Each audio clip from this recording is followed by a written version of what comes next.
All right, all right. Why don't you join me by the fire? And I want to share with you how the airlines recently lost a case full of my firearms. I think this story will be valuable and could help you with your travels. Mickey with CarryTrainer.com. Yeah, it's already almost May and we've got a fire rolling. You can still see your breath out of doors. I was just in beautiful sunny Las Vegas at Pro Gun, where you could definitely not see your breath. It was in the 90s. I had a great rifle pistol class out there with a lovely group of humans. And on the way home, my gear went up missing. I want to share that story briefly, tell you in analyzing it what I figured out may have helped, could have helped. And in addition to that, I'm going to put a link in the description. A few years ago, Drew and I did a video that was all about traveling by air with firearms legally. So we talked about FAA, TSA, and airline rules, regulations, laws, etc. I've done it so much that I thought, hey, let's take a crack at this and make this video, which a lot of people have commented on and said was valuable. Despite all of that experience, I just lost thousands of dollars of guns, and I want to tell you that story. So let's dig into it. So normally I drive all over the country. We pull a trailer. I've got my own targets, target stands, steel, hat point targets, TA targets, steel. I've got paper targets. I've got a loudspeaker in there so you can hear me on the range. I've got all the stuff that I need to pull off what I do. Most importantly, though, my firearms are in my care and custody. They're not out of my care and custody, which is important to me. I'm not afraid of flying. I like flying. I fly all the time. But when it comes to what I do for work, I find driving's easier. In addition, I get to see the whole country. I get to visit my brothers, my sisters, my aunts, my uncles, my friends that live around the country. I can take a little detour. I can go on the back roads. I see stuff that most people never will get to see in their lifetime just because I choose to do that, right? So that's why I drive so much. But on this flight, because I was just in Vegas, I did not have an extra 4 days really to be on the road to drive from the Midwest all the way to Las Vegas and home. So plenty of time. When I travel with guns, I try to be to the airport at least 3 hours ahead of time. And there's a reason for that. Even if you do everything right, even if the airport's not jammed up, TSA can take some time to scan and look at your guns. And that's what happened. So we got to the airport in plenty of time. Spirit Airlines out of Las Vegas. I'm not a fan of Spirit. It was the only airline that had flights inside of the time frame from A to B that I needed. So chose it, even though I didn't want to. We get to the airport in plenty of time. And by the way, a quick side note, I flew out on American, no problem. I fly American, United, Delta. I'm not super brand loyal. To me, it's about who's got a flight, where I'm going. And I'm often looking for direct flights because I don't want my guns separated from me underneath the plane if possible. I'd love for less handling. So this direct flight on Spirit coming from Las Vegas back home, we got there in plenty of time. And as soon as I got to the gate to check in, I knew stuff wasn't right. Nobody there knew anything about the process of checking guns. And you got to be polite, right? I can't tell them how to do their job. But each step of the process, this person did not know what they were doing. They were polite, they were kind, they weren't rude, they were courteous, but they did not know what they were doing. Some examples: you fill out a affidavit, really, and you're stating, I, Michael Shook, attest that the firearms inside the case on this day, today's date, are unloaded. Normally, when you sign that, you put a little information on there like your flight number, etc. The clerk will say, please open the case. You toss the card in. Normally, nobody wants to touch or look at anything. Normally. Sometimes people will look. I won't let them touch.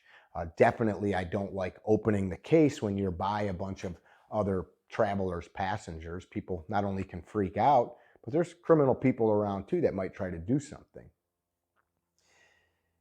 You fill out one of those cards. This guy had me fill out like frickin' 4, 5, 6 of them. I don't know why, because I had numerous guns. He thought you needed one per gun. So I'm like, all right, this guy doesn't know what's happening. Now, do you have any ammunition? Yes, I do. I've only only was carrying a small box, 50 round box of the ammo that I carry off the range in my concealed carry pistol. And I have a really nice little Plano box. Actually, I'm going to grab that box. I'm going to show you just so you see what it is. I'm back. I'll grab this stuff. So here's that case. It's a hard-sided Plano case. And if you look at, there's numerous rules and regs for traveling with ammo, how much you can have. Oftentimes it says original packaging, no loose ammo. This is better than original packaging because the original packaging is just cardboard. You know, this is really durable plastic. Well, they were telling me this is not suitable. That was the first thing. So I was like, well, yes, it is. I had to pull up FAA, TSA, and Spirit Airlines websites to show them. I had 4 guns. I have a really nice collection of Nanuk gun cases. They're my favorite gun cases. We can talk about that in another story. But I had the guns placed in there. I had the ARs broken in half, so the uppers off the lowers. I figure the easier it is so that when TSA sees it, they know it's unloaded when the gun's broken in half, right? Slides off of the pistols. In this case, I had the slides locked back with chamber flags in the pistols. And just to go back, here's that declaration we were talking about. So here's the Spirit Declaration. As required by 49 CFR, blah, blah, blah, by signing this document, I hereby declare that the firearm contained in my checked bag is unloaded and securely locked in a hard-sided case, blah, blah, blah, blah, blah. They made me fill a stack of these out. Here's the one from American. It's just a, you know, a quick little piece of paper. Well, they then said I needed 4 different cases, a case for every gun. That's not true. And now airlines can have different rules than TSA. They can have their own rules. There's some airlines that allow you to travel with your magazines loaded, not in the gun. There's some airlines that allow you to, or maybe are more lenient in some of these rules, less of sticklers. So all of this goes on. We kill almost an hour at the gate. I'm sorry, at the check-in counter with these people hemming and hawing. There's managers, there's other people. This normally takes 5 minutes. This is why I try to get to the airport 3 hours instead of 2 hours ahead of time.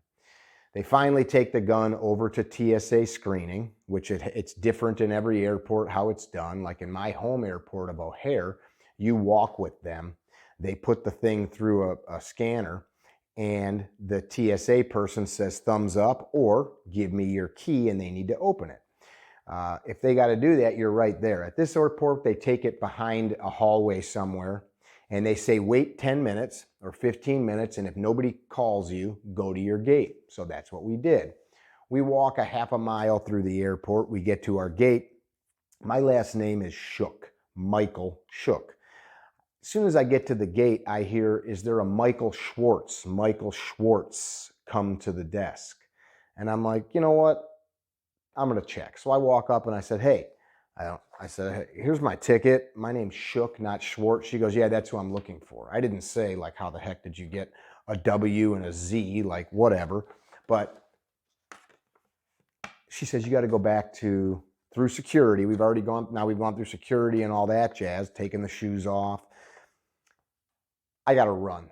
I'm not going to make it. The flight is now leaving in 20 minutes. It's already boarding because we've lost so much time. She goes, you're not going to make it.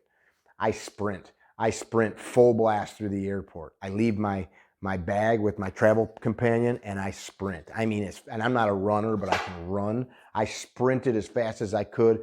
I go through security, you know, back out the exit, and I sprint. I show up, and the guy that helped me, I'm like, they called me, they need my keys. He's now like, and I'm like, dude, we gotta go. I'm gonna miss this plane. So I go, I give him my keys. He's gone 10 minutes down a hallway. He comes back and he's upset that I'm upset. And I said, I'm not mad at you. I gotta go. Like, am I good to go? He said, yeah, you're good. He hands me my key back. So TSA had decided that they needed to open the case. That's what this is. This you find in your bag when they open your bag. Notice of baggage inspection. So if you ever get one of these, it meant TSA cracked your bag open. Well, they asked me for the key, so I know it. I sprint. I've got pre-check. So I blast up, I make it back through, I show up, I am literally getting there as they are shutting down boarding. there was a little old lady that was hoping to get on the plane on standby, and she didn't make it because I made it back to that gate. It's a lot of running. So I get on board. Now I'm really concerned. Normally, if your bags are not past the check-in phase of baggage an hour before the flight leaves, there's not time to route them through the airport and get them on the plane. Dang it. So I get to my destination. My luggage is there. My gun case isn't there. I go to this is now 2 o'clock in the morning, 2:30. The flight's delayed. We get to the tarmac at our terminus, and there's no gate. We're on the plane. People are screaming on the plane. People are angry. Spirit Airlines. Yeah. Anyway, I'm tired. I want to go to bed, but I'm concerned about these guns. Thankfully, I have friends in federal law enforcement. Thankfully, I have friends in law enforcement at both airports and was able to make calls. The airline cared about nothing.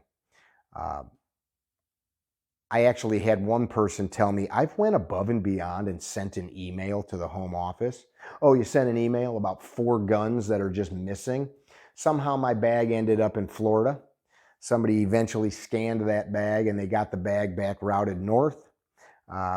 When I got the bag, I'll put a couple pictures into the video. My pistols that had chamber locks in them were all manhandled. Somebody had broke the locks off, even though I had already given them the keys. Somebody broke the locks. Brand new Radian weapon, all chewed up. I'll put a picture of that in there from it banging around because they just opened it up, tore everything up, and somehow shoved it all back together. Most importantly, I got the stuff, right? It took almost 3 days, and I got the stuff. I was relentless in phone calls.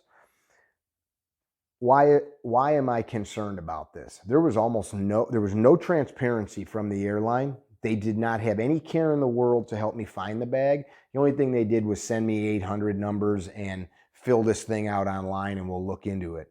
This isn't underwear and toothbrushes.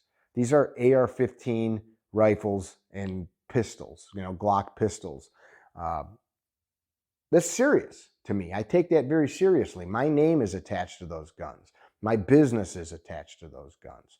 People that steal things don't usually have good intentions, right? They're not out plinking at pop cans probably with stuff that they stole. What some of the law enforcement friends of mine think is that somebody probably cracked that case and had planned to make it get lost. And when I started ringing the bell and we sent a map to the TSA investigators, sent a map of exactly where I was in the airport so they could start looking at cameras, sent timestamps of phone calls and text messages so that I knew at what time, because there's so many cameras, they got to figure out at some point this bag was in somebody's hand.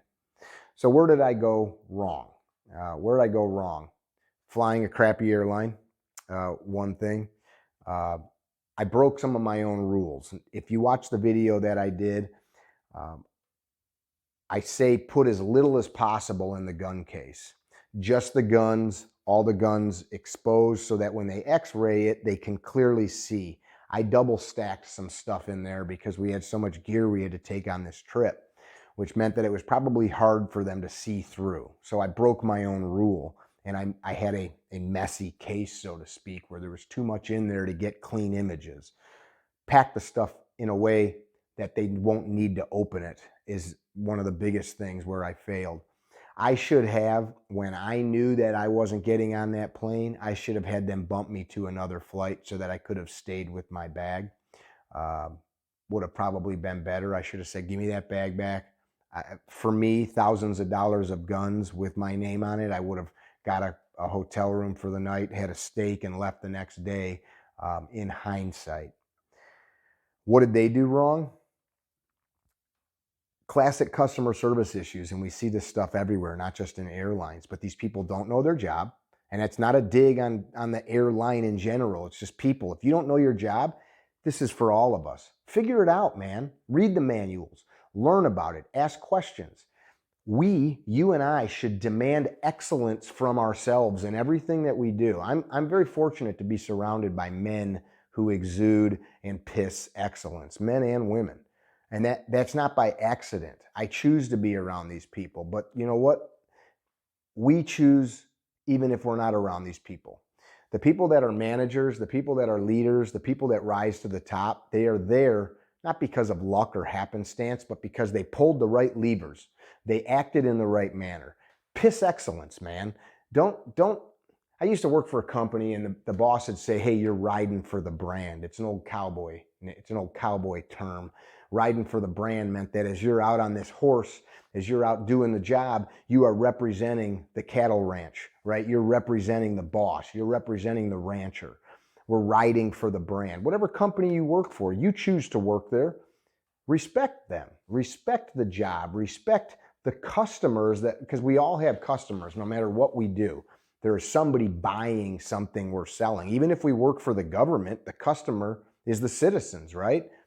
Respect ourselves enough that we will have some excellence in what we do.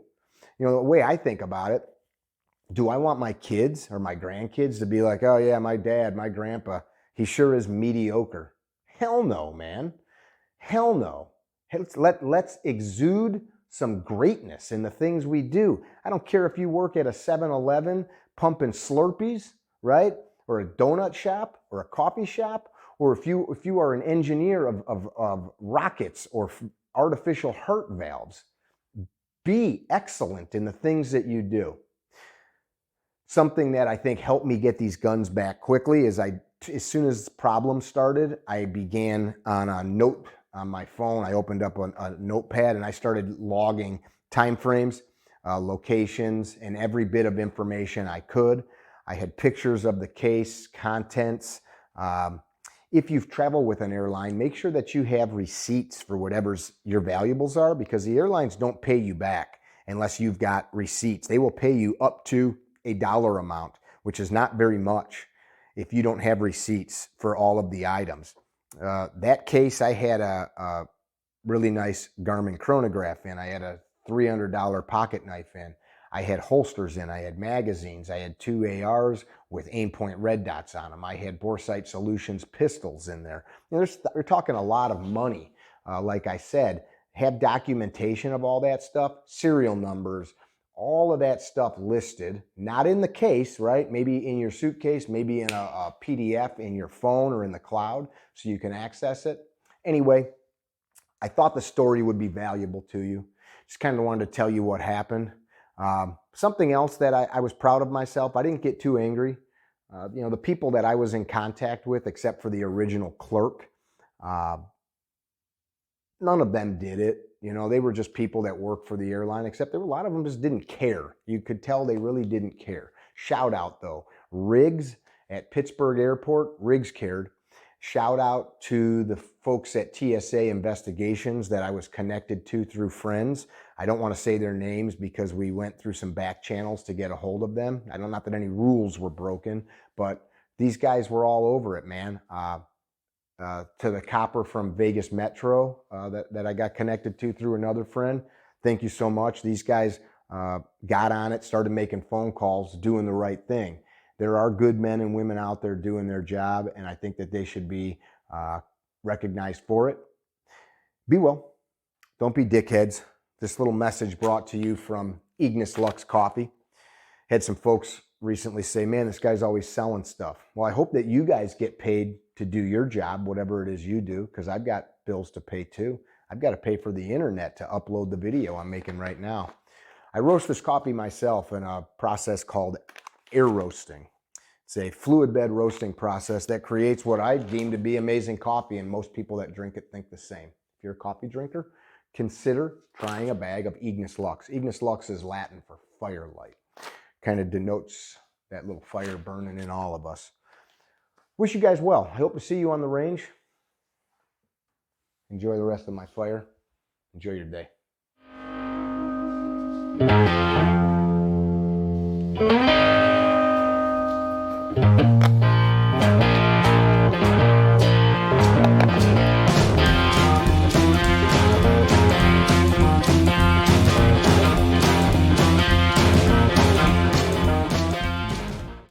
You buy this for $39.99, guess what, folks? You take the L away.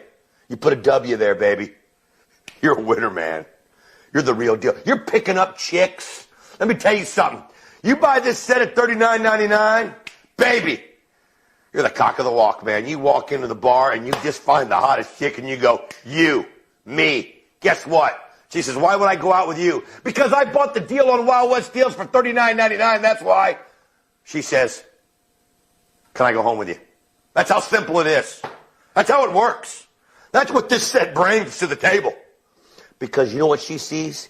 She sees a man who knows what he wants. She sees a man who says, good deals don't get by me, baby. I move. I act quick. I act now. I go to wildwestdeals.com. Boom. That's why you're hanging with chicks all night long. That's why you got guys like Michael Jordan calling you, wanting to hang out with you, baby. Because you bought it for $39.99. Is that crazy? That's the way it works around here. This deal will change your life. Don't look at yourself in the mirror and be disgusted tomorrow. Don't look at yourself in the mirror and go, what's wrong with me? What is wrong with me? Why am I this way? No. Tomorrow morning, when you see this thing for $59.99 and you bought it for $39, you look in the mirror and you go,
Oh, hey,